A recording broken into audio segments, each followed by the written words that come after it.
Selamat sore Bapak Ibu semua. Kami dari Esindo Multitata ingin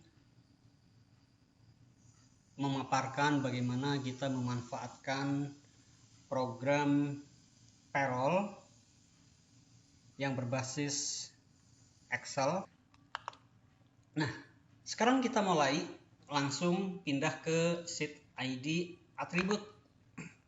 Seperti kita katakan, isi data-data perusahaan, kemudian klik create kode aktivasi dan mintakan password, ya.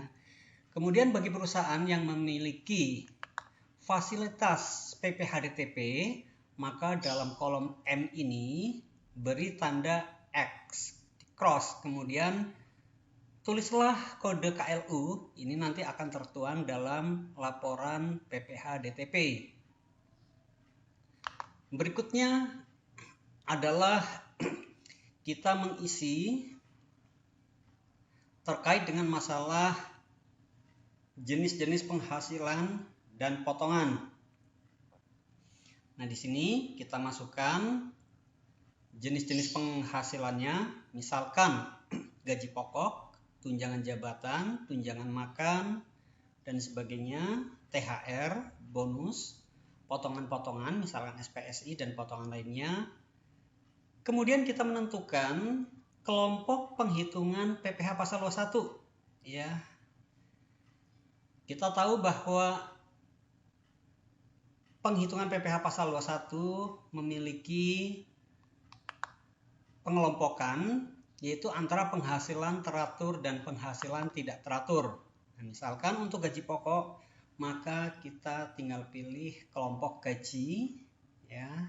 Kemudian untuk tunjangan jabatan, tunjangan makan, dan tunjangan lainnya yang bersifat teratur, maka kita pilih di sini tunjangan lain lembur bersifat teratur. Sedangkan penghasilan yang tidak teratur artinya tidak diterima setiap bulan.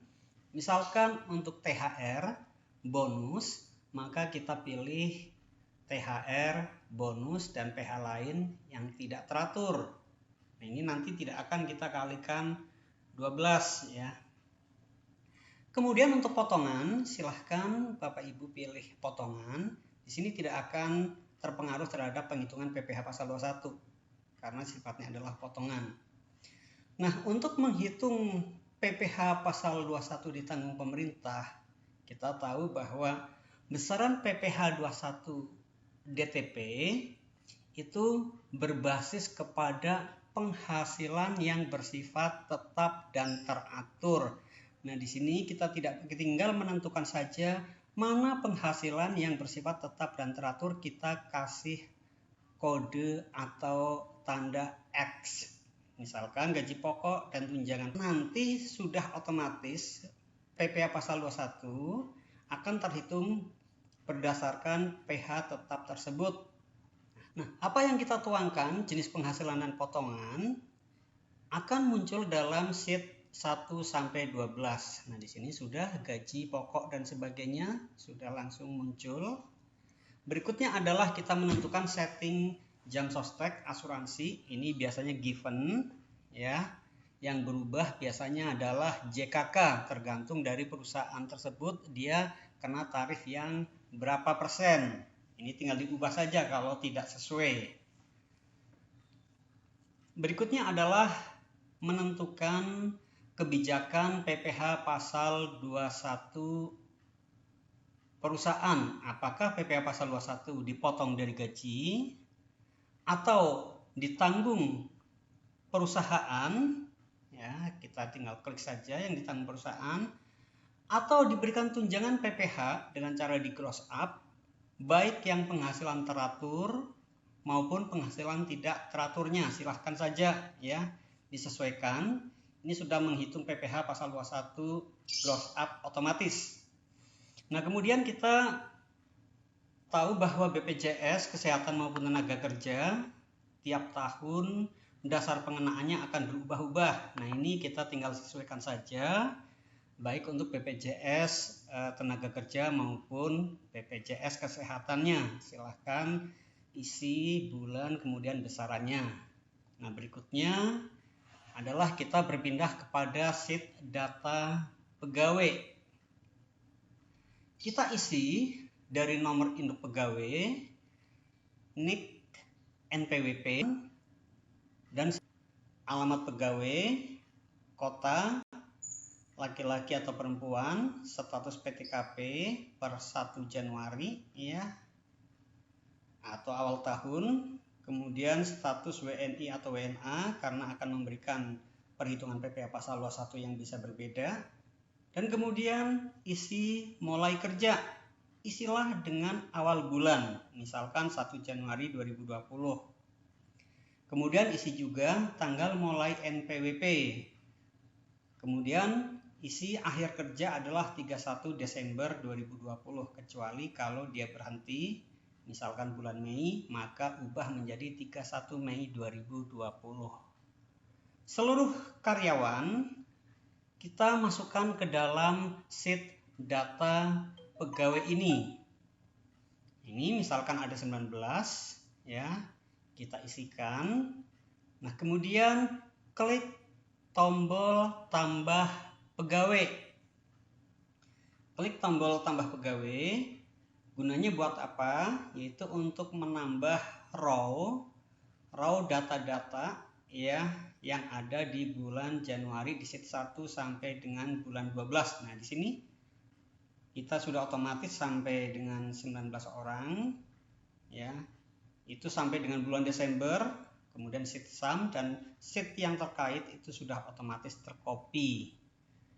Nah, kemudian kita isi saja penghasilan berdasarkan kolomnya, misalnya gaji pokok, tunjangan jabatan, tunjangan makan, dan seterusnya kita isikan untuk masing-masing karyawan untuk seluruhnya dalam bulan 1, bulan 2, bulan 3 sampai dengan bulan Desember tentu saja ya. Baik untuk penghasilan yang teratur maupun penghasilan tidak teratur, potongannya berapa untuk masing-masing potongan, jenis potongan. Nah, ketika kita memasukkan data-data ini, maka secara otomatis sudah akan menghitung PPh pasal 21 yang terutang. Nah, ini misalkan gaji pokok, maka di sana akan muncul gaji pokok sudah otomatis. Kemudian untuk tunjangan lembur yang nomor 3 itu, kode 3, maka di sini pun sudah mengumpulkan secara kumulasi semua jenis penghasilan yang kodenya 3, sedangkan yang kode 6 bonus di sini sudah langsung terpindahkan di situ. Kemudian untuk asuransi ini adalah pada dasarnya JK, JKK, kemudian JKM, sedangkan untuk iuran pensiun adalah JHT dan JP yang ditanggung oleh karyawan. Nah, apabila hitungan BPJS ini berbeda dengan yang ada di perusahaan, maka pindahkan saja, kopikan saja tanpa perlu menggunakan perhitungan yang ada dalam program ini. Jadi cukup fleksibel. Silahkan apakah menggunakan rumusan yang ada untuk BPJS atau sesuai dengan yang dilaporkan ke BPJS Kesehatan. Nah, kita masukkan saja seluruh penghasilan karyawan. Nanti akan menghitung seluruh pajaknya. Nah, sekarang misalkan di bulan April ya, sudah berlaku PPh DTP, kemudian di sini ada karyawan nomor 4, pegawai 4, yaitu memiliki NPWP baru bulan Juli. Otomatis pada saat bulan April dia tidak memperoleh PPh DTP, tapi akan memperoleh PPh DTP dengan cara pembetulan.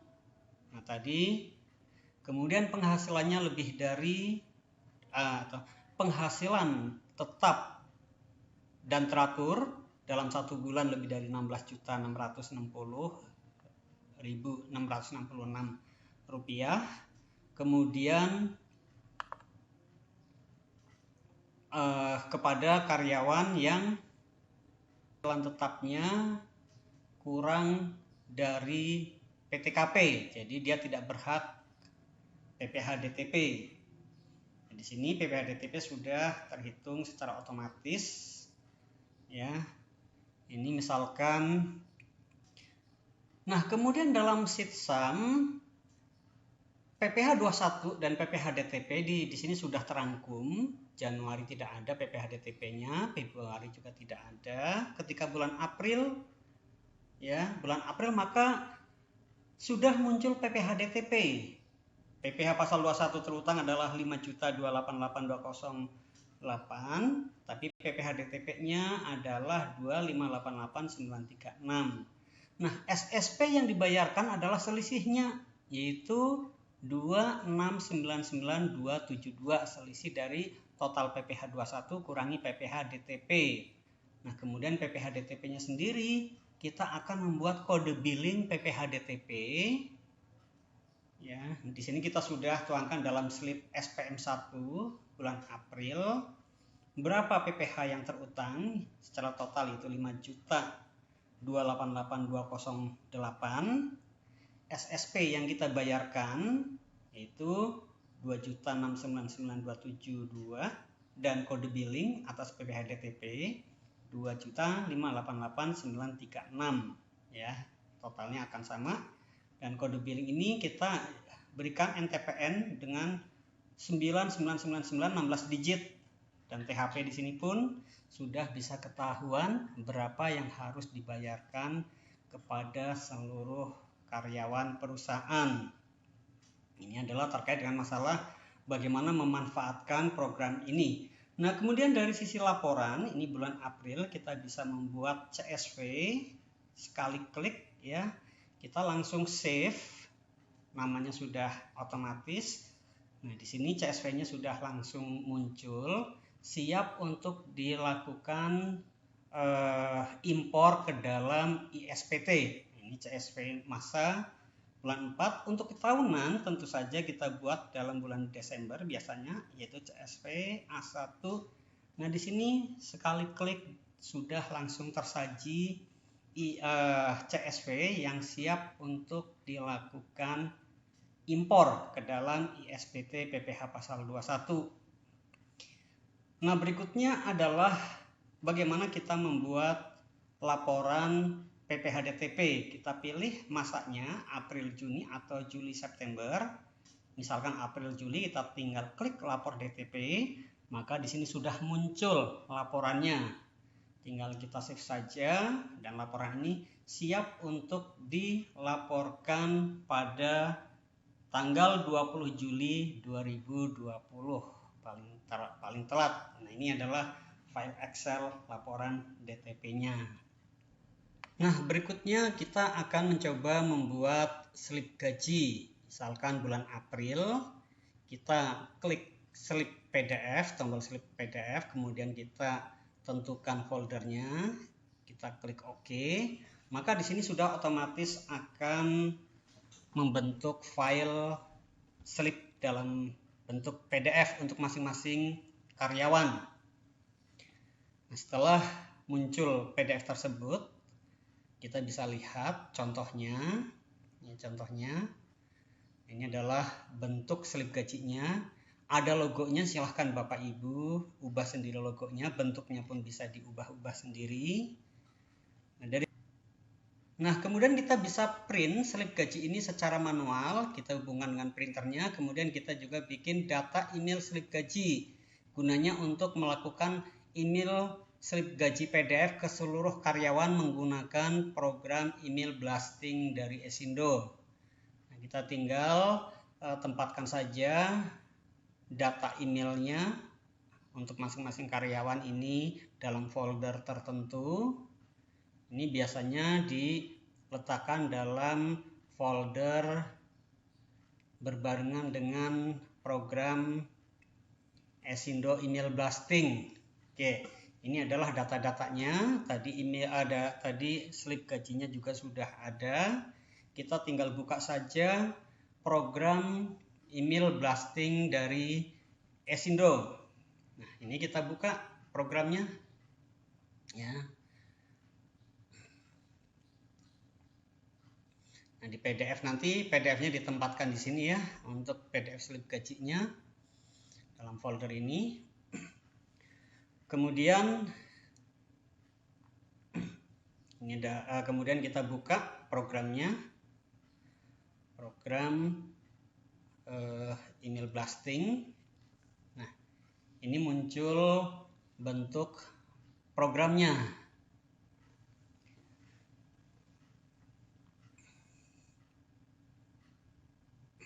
Nah, ini adalah programnya. Kita tinggal klik data and kirim email, transaksi, kemudian tentukan bulannya. Misalkan tadi bulan 4 2020 kita pilih. Berikutnya kita tinggal impor data Excel yang tadi kita buat untuk kirim email. Buka file, kita cari tadi diletakkan di mana. Nah, ini data emailnya. Oke. Muncul. Kemudian kita simpan. Setelah itu kita lakukan email ya, kirim email, klik kirim email. Kemudian kita tentukan ya, kirim email, klik ya. Nah, kita tunggu.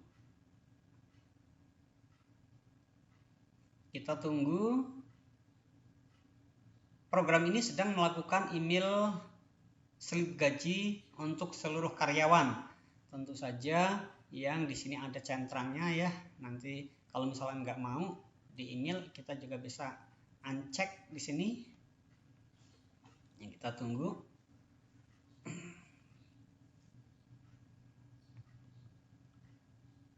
Nah, selesai, sukses kirim email. Kita lihat email historinya. Nah, di sini email terkirim kapan, jam berapa, di sini ada email historinya. Nah, di sini sudah tanggal kirim, jamnya pun sudah. Demikian Bapak Ibu presentasi penggunaan program penghitungan PPh pasal 21, penghitungan PPh pasal 21 ditanggung pemerintah, bahkan sampai dengan pembuatan slip gaji dan email slip gaji ke masing-masing karyawan. Terima kasih, selamat sore.